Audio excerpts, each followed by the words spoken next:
పల్నాడు జిల్లా క్రోసూరు మండల ప్రజలు ప్రశాంత వాతావరణంలో జీవించాలని, చట్ట వ్యతిరేక చర్యలకు పాల్పడితే చర్యలు తప్పవని సీఏ సురేష్ తెలిపారు.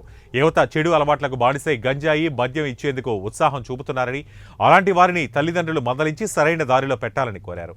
అక్రమ ఇసుక రవాణా, అనుమతులు లేని మద్యం దుకాణాలు, రేషన్ మాఫియాను అరికట్టేందుకు పోలీసులు సిద్ధంగా ఉన్నారని సీఏ సురేష్ తెలిపారు. నేను పెదకూరపాడు సర్కిల్ నూతన సీఐగా 2వ తేదీ ఛార్జ్ తీసుకుని ఉన్నాను. మా పరిధిలోని పెదకూరపాడు, బెల్లంకొండ, క్రోసూరు పోలీస్ స్టేషన్స్ వస్తాయి. మా పరిధిలో ఎలాంటి అవినీతి కార్యక్రమాలు జరగకుండా అన్ని విధాల ప్రజలకు సర్వీస్ చేసే విధంగా మా సిబ్బందిని అంతా కూడా మోటివేట్ చేస్తాము. ఎలాంటి అలసత్వం లేకుండా సిబ్బంది అంతా కూడా సక్రమంగా విధులు నిర్వర్తించే విధంగా, ప్రజల సేవ చేసే విధంగా అందరినీ కూడా మోటివేట్ చేస్తాము. అదేవిధంగా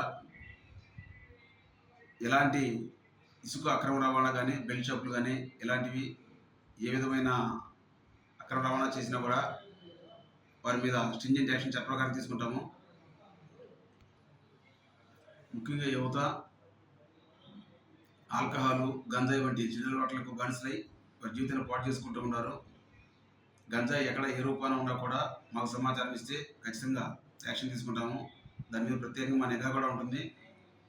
అదేవిధంగా తల్లిదండ్రులు కూడా వారి పిల్లల అలవాట్లపై ప్రత్యేక దృష్టి కేంద్రీకరించాలి. గ్రామాల్లోని ఎలాంటి పొలిటికల్ సెన్సిటివ్ ఇష్యూస్ కానీ లేదా మరేదైనా విషయాలు కూడా మా దృష్టికి తీసుకొస్తే మేము చట్ట ప్రకారం వారిపైన చర్యలు తీసుకుంటాం.